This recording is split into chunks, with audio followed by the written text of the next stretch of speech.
আরে ওই রামু, রিক্সা নিয়ে আসতে তোরা তো দেরি হলো কেন? সে কখন থেকে আমি দাঁড়িয়ে আছি। কি আর করবার বাবু, রাস্তা যে খারাপ, রাস্তা দিয়ে আসতেই তো দেরি হয়ে গেল। সবকিছুই তো রোজভাত, তাই না? কাজে ফাঁকি দেওয়ার ধান্দা। আমাকে এতক্ষণ এখানে দাঁড় করিয়ে রেখে খুব মজা পেয়েছিস। এসব আপনি কি বলছেন বাবু? আমি আপনার কাজ করি বলি তো দুটো পয়সা বেশি পাই। এই যে তোর উপরে মাঝে মাঝে রাগারাগি করি, এটার শোধ তোলার জন্যই তুই আমাকে এতক্ষণ দাঁড় করিয়ে রেখেছিস। ছি ছি ছি ছি, এসব ভাবনা আপনার মাথায় আনছেন কেন বাবু? আমি তো বলছি রাস্তাঘাট তেমন একটা ভালো নয়। আপনি তো জানেন রাস্তাঘাটের অবস্থা কেমন। ঠিক আছে, আজকের মতো তোকে ক্ষমা করে দিচ্ছি। এরপরে যদি আর দেরি করিস তাহলে তোর কাজ বন্ধ হয়ে যাবে। না না বাবু, কাজ বন্ধ হয়ে গেলে না খেয়ে মরতে হবে। আমি আর কখনো দেরি করব না। আপনি আসবার আগেই আমি এখানে এসে দাঁড়িয়ে থাকব। আজকে আবারও এত কম টাকা এনেছো? ওগো, তোমাকে তো বললাম একটু বেশি বেশি করে টাকা আনতে। আমার কি দোষ বলো? আমি তো সারা দিন রাত খাটি, তারপরেও যা টাকা পাই সব টাকাই তো বাড়িতে নিয়ে আসি। এত কম টাকায় তো চলবে না গো। তুমি বুঝতে পারছো না মেয়েটার স্কুলে যে টাকা লাগবে। আমি তো বুঝি, তুমি কোনোভাবে একটু চালিয়ে নাও না। মেয়েটাকে যা দেওয়ার দাও, বাকি টাকা দিয়ে তুমি সংসার একটু চালিয়ে নাও। কি যে বলো না তুমি! যেই টাকা এনেছো সেই সব টাকাই তো মেয়েটা স্কুলে দিতে হবে। তারপর সংসার চালানোর মতো যে কিছুই থাকবে না। আর কতদিন যে এভাবে কষ্ট করে বেড়াবো কে জানে। এত খাটাখাটনি করি, তারপরেও তো সংসারে আগাতে পারছি না। আমি বলি কি, ভাড়া একটু বাড়িয়ে নেবে বুঝলে তো, তাহলে দুটো পয়সা বেশি আসবে। কি সব বলছো তুমি? তোমার মাথা ঠিক আছে? একটা নির্দিষ্ট ভাড়া ঠিক করা থাকে, তার বেশি চাওয়া যায় না কোনোভাবেই। তাহলে তুমি মহেশ বাবুকে বলো না, সে যেন একটু টাকা বাড়িয়ে দেয়। তার জন্যই তো প্রতিদিন দুটো করে ভাড়া কম পড়ে তোমার। কি আর করবার, তাকে যদি এ কথা বলতে যাই তাহলে তার কাজও বন্ধ হয়ে যাবে, আমার রিক্সা চালানোটাও বন্ধ হয়ে যাবে। বড় লোকের বিরাট কারবার, তাদের কাজ করেও শান্তি নেই জীবনে। তুমি বসো, আমি তোমার জন্য খাবার নিয়ে আসছি।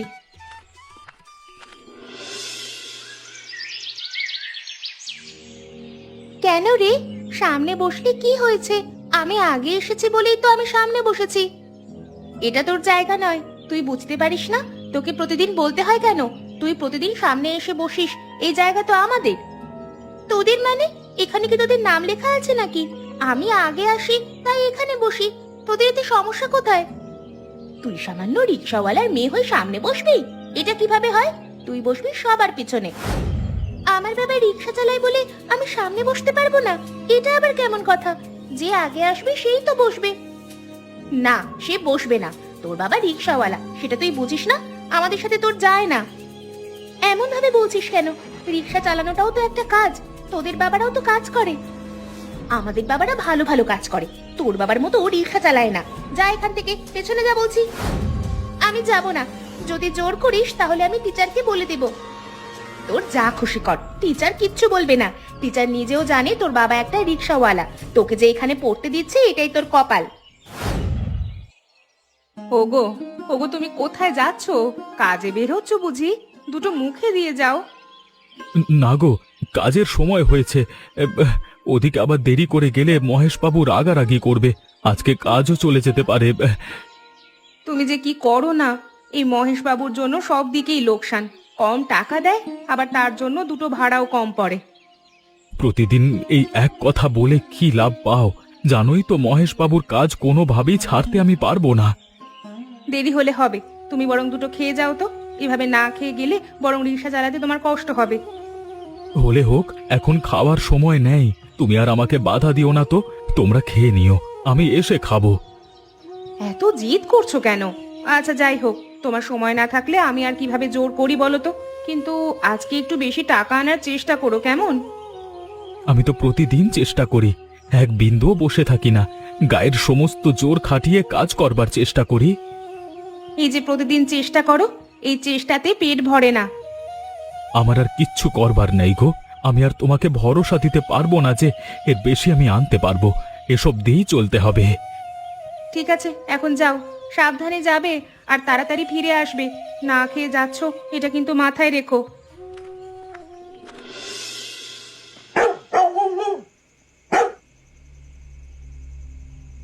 আমি একটা কথা ভাবছি জানো তো গিন্নি, আমার অনেক দিনের শখ, আমি একটা ভোজের আয়োজন করব।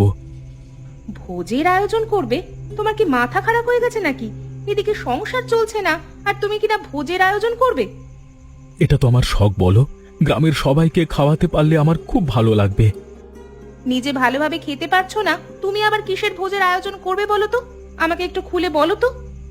আমি কয়েকটা পয়সা আলাদাভাবে জমিয়েছি, তুমি আমাকে বকাবকি করো না। এই টাকা দিয়ে আমি একটা ভোজের আয়োজন করবই করব। এদিকে সংসার চলছে না ভালোভাবে, আর তুমি অন্যদিকে পয়সা জমাচ্ছ ভোজের জন্য। মেয়েটা স্কুলে টাকা দিতে হচ্ছে না? আমি বুঝতে পারছি গো, কিন্তু আমার মন যে আর মানে না। আমি শান্তি পাচ্ছি না, মনস্থির করে ফেলেছি তো তাই। মনস্থির যখন করেই ফেলেছো, তোমাকে আর বাধাই বা কিভাবে দিই? তাছাড়া তুমিই তো একমাত্র উপার্জন করো আমাদের ঘরে। তার মানে তুমি অনুমতি দিচ্ছ ভোজ করবার? হ্যাঁ গো, দিচ্ছি। এই সুযোগে না হয় মেয়েটার স্কুলের অনেককে নেমন্তন্ন করা যাবে। মেয়েটার সাথে তাহলে ওদের বন্ধুত্ব ভালো হবে। আমিও তো সেটাই ভাবছি। রিক্সাওয়ালা বলে গ্রামের কেউ আমাদেরকে তেমন গণনায় ধরে না। এবার আমাদের সাথে সবার সম্পর্ক ভালো হবে। বেশ, তাহলে তুমি গ্রামের সবাইকে বলে দাও কবে কখন আমাদের বাড়িতে ভোজ হবে। গ্রামের সবাই জানুক। আমি কালকেই সমস্ত গ্রামবাসীদের বলে দেব, তারপর আরো কয়েকটা টাকা মিলিয়ে একটা ভোজের আয়োজন করব, দেখে নিও।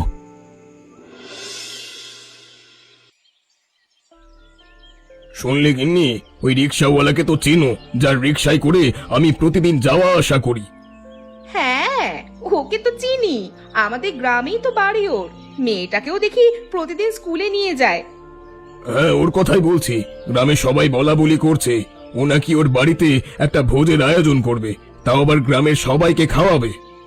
কি বলছো তুমি? ওর মাথা ঠিক আছে নাকি? গ্রামের সবাইকে খাওয়াতে কত টাকা খরচ হবে সেটাও জানে? আমিও তো সেই কথাই বলছি। ওর 1 বছরের সমস্ত টাকা এক করলেও গ্রামের সবাইকে খাওয়াতে পারবে না। তাহলে কিসের ভিত্তিতে ওই ভোজের আয়োজনের কথা বললো? এই সিদ্ধান্ত নেওয়ার আগে একবারও ভাবলো না পরবর্তীতে ওকে অপমানিত হতে না হয়? অপমানিত হওয়া পরের ব্যাপার, আগে দেখো এই রিক্সাওয়ালার বাড়ির ভোজের আয়োজনে কোন কোন গ্রামবাসী যায়। তা তুমি ঠিকই বলেছো। তোমাকে তো নিশ্চয়ই বলবে। যাবে নাকি ওদের ভোজে? আমি তো যাবই। সারা বছর বড় লোকদের বাড়িতে ভোজ খেয়ে এসেছি, এখন একটু রিক্সাওয়ালার বাড়িতে গিয়ে দেখি কি অবস্থা। তা তুমি ঠিক বলেছো, একবার অন্তত যাওয়া উচিত। একটু তো বিনোদন নিতেই হয়। সবাই কিভাবে অপমান করবে সেটা দেখতে হবে না? তোমার কথা আমার ভালোই লেগেছে, জব্বর ভালো একটা কথা বলেছো। হ্যাঁ, ওগো, তুমি এই কয়টা টাকা আমাকে দিলে বলো তো? এই কয়টা টাকায় পানি গরমও হবে না। এদিকে গ্রামের সবাইকে বলেছো ভোজের আয়োজন করবে। তুমি এ কটা টাকা তোমার কাছে রাখো, আমি আরো 2 দিন কাজ করে সমস্ত টাকা মিলিয়ে ভোজের আয়োজন করব। কি যে করো না তুমি, আমার কিন্তু বড্ড ভয় লাগছে গো। এই যে প্রস্তুতি শুরু করে দিয়েছো, ইতিমধ্যেই গ্রামের লোকজন হাসাহাসি শুরু করেছে। করলে করুক না, আমার তাতে কি আসে যায়? আমার কাজ আমি করব, শেষমেশ আমি ভোজের আয়োজন করে দেখিয়ে দেব। দেখো, গ্রামের লোকেদের সাথে সখ্যতা পাতাতে গিয়ে আবার না অপমানিত হতে হয়, তাহলে কিন্তু উল্টো বিপদ। ওসব নিয়ে আমি ভাবছি না, বিপদ হলে হবে। ভাবছো না, কিন্তু ভাবার দরকার। তখন দেখবে তোমার রিকশায় আর কেউ উঠছে না, তোমাকে নিয়ে হাসি ঠাট্টা করছে। ফলে আমাদের সংসারের অবস্থা করুণ হয়ে যাবে। তুমি কি শুরু করে দিয়েছো বলো তো? তুমি আমাকে উৎসাহ দেবে, সাহস দেবে, তা না তুমি উল্টো আমাকে নিরুৎসাহিত করছো। আচ্ছা বাবা, ঠিক আছে, আমি আর তোমাকে নিরুৎসাহিত করব না। এই টাকা আমি এখানে রাখলাম, এরপর দেখি তুমি আর কত টাকা আনো। আমি অবশ্যই আনবো। তুমি দেখো, আমি যে সিদ্ধান্ত নিয়েছি, এ সিদ্ধান্ত অনুযায়ী আমি কাজ করবই করব। ঠিক আছে, আমিও তাহলে তোমাকে একটু সাহায্য করার চেষ্টা করি, দেখি কোনো কাজ খুঁজে পাই কিনা। সাহায্য যদি করতে চাও তাহলে করতে পারো, আমি আজকে আর তোমাকে বাধা দেব না। কি বলছো তুমি? মহেশবাবুর কুষ্ঠরোগ হয়েছে? এখন কি হবে গো? কেউ ডাক্তার দেখায়নি? কি আর দেখাবে, ছিল এক বউ, সেও তো কুষ্ঠরোগ দেখে বাপের বাড়িতে চলে গেছে, আর গ্রামের সবাই দূরে দূরে আছে। আহারে বেচারা, তাহলে তো ওনার এখন খুবই করুণ অবস্থা, তাই না? খুবই করুণ অবস্থা। এখন যদি চিকিৎসা করানো না যায় তাহলে মনে হয় আর বাঁচানো যাবে না। আমি দূর থেকেই দেখে এলাম। তুমি কাছে যাওনি কেন? তুমি কাছে গেলে লোকটা একটু মনে সাহস পেত। এই সময়ে সেবার থেকেও মনে সাহস বেশি প্রয়োজন। আমি তো অন্য চিন্তা করেছি, তাই তোমার কাছে ছুটে এলাম। তুমি আবার কি চিন্তা করেছো? দেখো, লোকটার এই অবস্থা, সবাই ফেলে রেখেছে। আমরা তো ফেলে দিতে পারি না। আমরা বরং লোকটাকে হাসপাতালে নিয়ে যাই। হাসপাতালে নিতে গেলে তো অনেক টাকার প্রয়োজন। আমরা এত টাকা কোথায় পাবো? কেন গো, আমাদের জমানো টাকা আছে না? আমরা সেই টাকা খরচ করেই বরং হাসপাতালে নিয়ে যাই। কি বলছো কি তুমি? কিন্তু সেগুলো তো তুমি ভোজের জন্য রেখেছিলে। ভোজ পরেও হবে। একটা মানুষের জীবনের থেকে আমার ভোজ বেশি বড় হয়ে যায়নি। তুমি আর না করো না, চলো আমার সাথে। তোমার এই সিদ্ধান্তে আজকে আমি খুব খুশি হয়েছি। একটা মানুষের মতো সিদ্ধান্ত নিয়েছো তুমি। টাকা আমার আসবে যাবে, কিন্তু একটা মানুষ মারা গেলে সে আর কোনোদিন ফিরে আসবে না, এটা আমি বুঝি।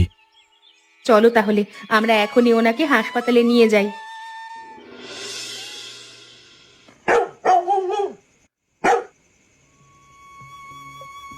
সব টাকা শেষ হয়ে গেল। হাসপাতালে একটা টাকাও আর বেঁচে নেই। কালকে কিভাবে সংসার চালাবো সেটাই বুঝতে পারছি না। তাতে কি হয়েছে? ওনার জীবন তো বাঁচলো। এখন মনে হচ্ছে খুব ভালো অবস্থাতেই আছে। বাবা, তুমি অনেক ভালো কাজ করেছো। আমি তোমার কাজে অনেক খুশি হয়েছি। কিন্তু মা, তুমি যে তোমার স্কুলের সবাইকে নেমন্তন্ন করেছো, সেই ভোজ তো আর হবে না। তাতে কি হয়েছে বাবা? একজন মানুষ বাঁচলো, তাতেই আমি অনেক খুশি। আমি সবাইকে গর্ব করে বলতে পারবো আমার বাবা একজন মানুষের জীবন বাঁচিয়েছে। তোমার মেয়েটা একদম তোমার মতো হয়েছে গো। আমি কিভাবে যে এত ভালো মেয়ের জন্ম দিলাম কে জানে। আমি বরং কালকে একবার মহেশ বাবুকে দেখতে যাব। তোমরা সাথে যেতে চাইলে যেতে পারো। সে কি গো, তুমি যাবে আর আমাদেরকে নিয়ে যাবে না? মহেশবাবুর এখন কি অবস্থা আমাদেরও তো দেখতে হবে। মা একদম ঠিক কথা বলেছে, আমরাও যাব। আমরাও গিয়ে দেখব, যদি সেবার প্রয়োজন হয় তাহলে আমরা সেবাও করব। এই তো, আমার মেয়ে একটা ভালো কথা বলেছে। এখন তাড়াতাড়ি ঘুমিয়ে পড়ো সবাই। কালকে সকাল সকাল হাসপাতালের দিকে যেতে হবে। তুমি এখন এসেছো যখন আমি সুস্থ হয়ে গেছি। সে খবর পেয়ে তুমি বাবার বাড়ি থেকে চলে এসেছো। আমাকে ক্ষমা করে দাও গো। ওদিকে আমার বাবাও অসুস্থ। আমি সেই জন্যই গিয়েছিলাম। ভেবেছিলাম এসে তোমার চিকিৎসা করাবো। আর কত নাটক করবে তুমি? আমি তো সবকিছুই বুঝি। আমি তো অবুঝ নই। আমাকে ক্ষমা করে দাও। আর যে পরিস্থিতি আসুক না কেন, আমি তোমাকে কখনোই ছাড়বো না। ক্ষমা করার বা না করার কিছুই নেই। তোমারই বা কি দোষ? গ্রামের সবাই তো আমাকে ছেড়ে চলে গিয়েছে। শুধুমাত্র ওই রামু আর রামুর বউ তোমাকে ছেড়ে চলে যায়নি। ওরা ছিল বলেই তুমি আজকে বেঁচে আছো। ওই রামু, যাকে আমি প্রতিদিন এত অপমান করি, সে আমার জীবন বাঁচিয়েছে। হ্যাঁ গো হ্যাঁ, নিজেদের সমস্ত জমানো টাকা পয়সা দিয়ে তোমার জীবন তারা বাঁচিয়েছে। না হলে তোমার এতক্ষণে যে কি অবস্থা হতো কে জানে। যেখানে তুমি আমাকে ছেড়ে চলে গেছো সেখানে ওরা আমার জীবন বাঁচালো। আমি তো অবাক না হয়ে পারলাম না। ওরা আসলেই ভালো মানুষ। হ্যাঁ গো, এতদিন যাদেরকে নিয়ে এত হাসি ঠাট্টা করেছি তারাই তোমার জীবন বাঁচিয়েছে। আমি ভুল করেছি, ওদেরকে নিয়ে হাসি ঠাট্টা করে, ওদেরকে অপমান করে ভুল করেছি। ওদের কাছে আমি ক্ষমা চাইবো। অবশ্যই চাইবে। তুমি সুস্থ হয়ে নাও, এরপর আমি আর তুমি মিলে ওদের কাছে ক্ষমা চেয়ে নেব। দেখলে তো, কেউ আসছে না আমাদের বাড়ির ভোজে। এমনটাই তো হওয়ার কথা ছিল। আমরা সামান্য রিক্সাওয়ালা, আমাদের বাড়িতে কারাই বা আসবে? যারাই আসতো তারাও তো জেনে গেছে আমাদের সমস্ত টাকা মহেশ বাবুকে বাঁচাতেই শেষ হয়ে গেছে। আমরা আর কি বা জোগাড় করতে পারবো? এটা তুমি ঠিক কথাই বলেছো। তাছাড়া আমরা তো ভালো কিছু জোগাড়ও করতে পারিনি। শুধু ডাল ভাত রান্না করে রেখে দিয়েছি। এই ডাল ভাত খেতে কে আর কার বাড়িতে আসে? ভেবেছিলাম এই ভোজের আয়োজনটা বন্ধ করে দিতে, কিন্তু এমন একটা সময় এসে বাধা পড়লো যে বন্ধ করবার আর কোনো সুযোগ নেই। এই কারণেই তো কোনো মতে ডাল ভাত রান্না করে রেখেছি। আমাদের যতটুকু সামর্থ্য হয়েছে ততটুকুই রান্না করেছি। রান্না করেই বা কি লাভ হলো? মনে হচ্ছে কেউই আসবে না। দেখো না, এখনো পর্যন্ত একটা কাকপক্ষীও দেখা পেলাম না। না আসলেই ভালো।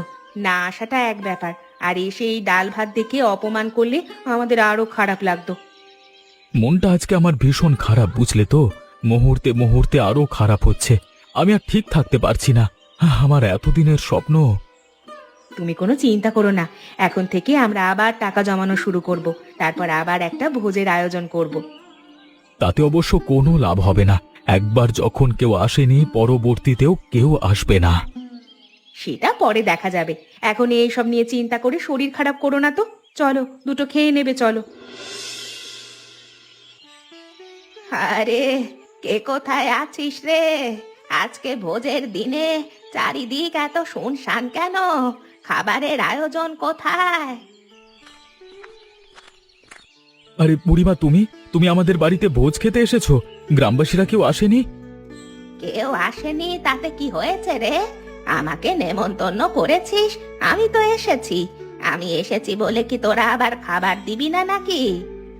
কি যে বলো বুড়িমা, খাবার কেন দেব না, অবশ্যই দেব, কিন্তু আমরা যা রান্না করেছি তা দিয়ে তুমি খেতে পারবে? কি যে বলিস, খেতে পারবো না কেন? আমার পেছনে আরো লোকজন আছে, খাওয়া দাওয়ার ব্যবস্থা কর। যা রান্না হয়েছে তাই দিয়ে খাওয়া হবে। কি যে করি এখন আমি? সবাই চলে এসেছে, কিন্তু আমরা শুধু ডাল ভাত রান্না করেছি বুড়িমা। আরে, এই গ্রামে এমন অনেক মানুষ আছে যারা ঠিক মতো ডাল ভাতও খেতে পারে না। তুই ডাল ভাত বেড়ে দে, দেখবি তারা কিভাবে খায়। ঠিক আছে বুড়িমা, তোমরা সবাই মিলে বসে পড়ো, আমরা এখনই খাবার দিচ্ছি। আমি খুব খুশি হয়েছি তুমি এসেছো বলে। এত খুশি হোস না রে, ওই তোদের বাড়ির পিছে যে লেবু গাছটা আছে, সেই লেবু গাছের দুটো লেবু আমাদের জন্য ছিঁড়ে নিয়ে আয়। ওই লেবু দিয়ে আজকে আমরা ডাল ভাত খাবো মজা করে। সব হবে, সব হবে বুড়িমা, আমি এক্ষুনি যাচ্ছি। তোমরা বসে পড়ো। ওগো গিন্নি, সবাইকে খাবার দাও। আরে এসব কি আশ্চর্য ব্যাপার! এসব আমার বাড়িতে ঢুকছে কেন? আরে ভাই, তোমরা কারা? আরে ভয় পেও না রামু, ভয় পেও না। এ সব কিছুই তোমার জন্যই আনা হয়েছে। তোমার বাড়িতে আজকে ভোজের আয়োজন না? কিন্তু আমার বাড়িতে কেন? আমার বাড়িতে তো আমি রান্না করেছি সবার জন্য। তোমার যেই আয়োজন করার কথা ছিল, সেই আয়োজন তো তুমি আমার জন্য করতে পারোনি। আমার চিকিৎসা করাতে তোমার সমস্ত টাকা খরচ হয়ে গেছে। সেই টাকা শোধ করবার জন্য আপনি এই সমস্ত কিছু নিয়ে এসেছেন? না গো না, সেই টাকা শোধ করে তোমাকে আমি ছোট করতে চাই না। আমি এই ভোজে অংশ নিতে চাই বলেই এই সমস্ত কিছু নিয়ে এসেছি। কিন্তু আপনি যে এত কিছু এনেছেন, এত কিছু খাওয়ার জন্য তো মানুষ নেই। আমার বাড়িতে অল্প কয়েকজন মানুষ এসেছে। কে বলেছে মানুষ নেই? পেছনে একবার তাকিয়ে দেখো, শত শত মানুষ আসছে। এত লোকজন আমার বাড়িতে, এত এত আমার বাড়িতে থাকবারও জায়গা দিতে পারবো না আমি। আরে এত ভয় পাচ্ছ কেন? তোমার ভালো কাজের কথা সারা গ্রামে ছড়িয়ে গেছে। এখন মানুষ রাস্তায় বসে হলেও তোমার বাড়ির ভোজ খাবে। আপনাকে অনেক অনেক ধন্যবাদ বাবু। কিভাবে যে কৃতজ্ঞতা প্রকাশ করি।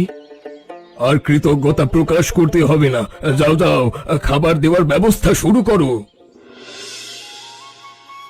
দেখলে তো, মনস্থির করেছিলাম গ্রামবাসীর সবাইকে পেট ভরে খাওয়াবো। আজকে আমি সেটা করতে পারছি। কিন্তু এটা দেখলে তো, ভালো কাজ করলে সেই ভালো কাজ কোনোদিন বিফলে যায় না।